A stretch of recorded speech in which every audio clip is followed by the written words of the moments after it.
Salut, c'est le youtubeur qui ne tient jamais ses promesses. Il y aura pas de vidéo sur le cosplay. Et aujourd'hui on se retrouve pour un nouveau format 3 albums en une vidéo, avec au menu du rock rigolo, de la pop de printemps et de l'électroplastique.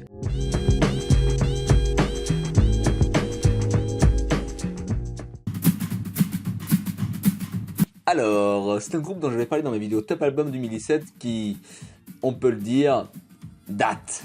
Mais c'est un groupe qui a le même nombre de membres que le nombre de syllabes de leur nom. C'est un groupe qui a sorti 5 albums en 2017, tous différents soniquement, et qui a fait un break en 2018 pour revenir en 2019 avec ce nouvel album. Fishing for Fishes est donc un album coupé en deux parties. Une partie axée boogie rock avec une ambiance festive et des sons dansants, et une autre plus électronique, psychédélique, avec des morceaux purement donc électro, comme le robotique Psy Boogie, et son morceau qui le précède, Acarine, qui donne le ton. Et ces deux parties sont réparties avec deux extrémités de l'album.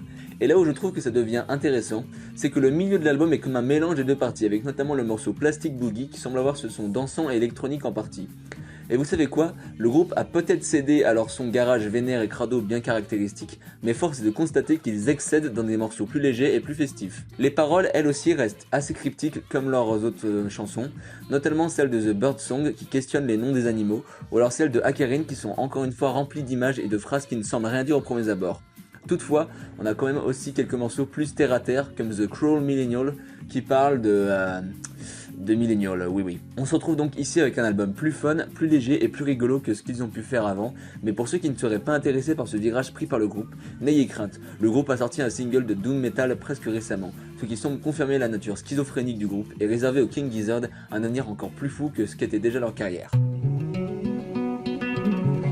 Donc, Vampire Weekend est un groupe de rock indé qui, de 2008 à 2013, se sont taillés une réputation plutôt solide avec 3 albums, tous mêlant pop rock et musique du monde.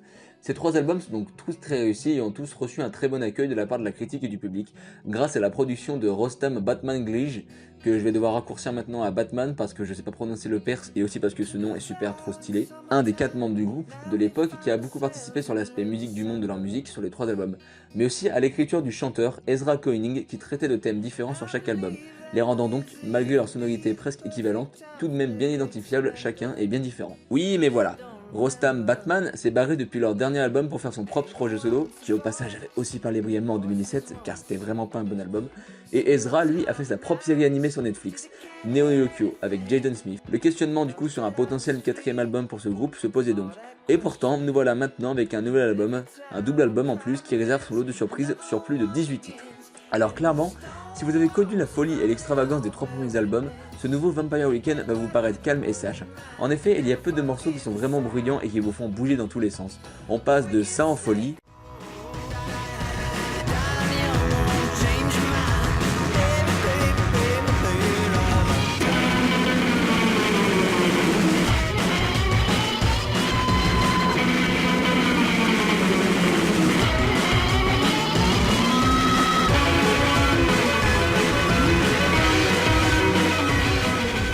à ça.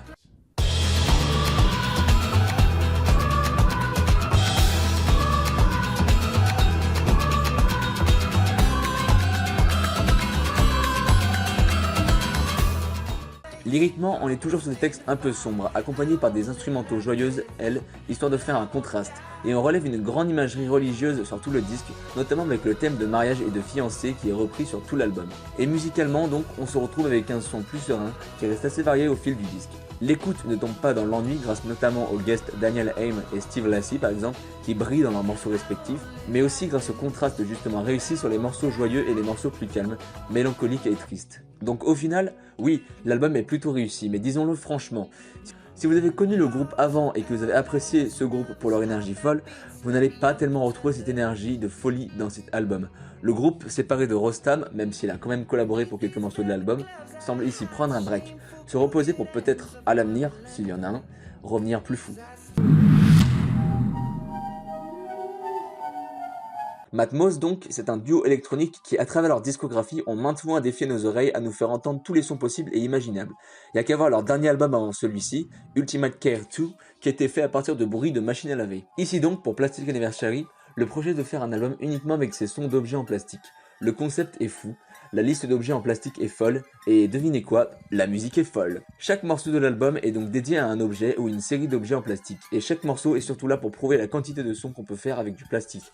Ainsi, on se retrouve avec des percussions sur un vinyle cassé, des cornes avec une pilule, la grosse là qu'on peut voir sur la pochette, et des claviers faits avec un bouclier anti-émeute. Évidemment, l'album faisant 11 pistes, il vous reste bien d'autres objets à découvrir, mais cela vous donne donc un aperçu de ce que vous allez entendre. Alors, ne prenez quand même pas peur, hein.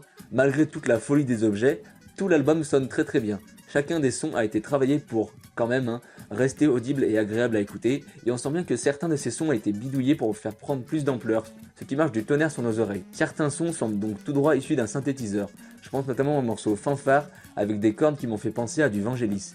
Et pourtant, tout cela vient juste de notre matière, le plastique. Aussi, ne vous y méprenez pas, ce n'est pas un disque péteux qui fait juste des bruits avec du plastique. Un vrai travail a été fait pour raconter quelque chose, pour que chaque piste aille quelque part, pour qu'on ait affaire au final à de vrais morceaux de musique, sublimés par les sons si singuliers que le duo arrive à produire. Le disque se termine avec Plastisphère, une pièce atmosphérique où Matmos semble nous faire vivre dans un univers fait uniquement de plastique. Peut-être le vrai seul moment réellement désagréable à écouter, tellement cet univers de plastique fait effrayant à entendre. C'est donc avec une grande joie que je peux vous dire que Matmos, 25 ans après leur début, ont toujours la patate et arrivent encore à produire des choses intéressantes et vraiment originales.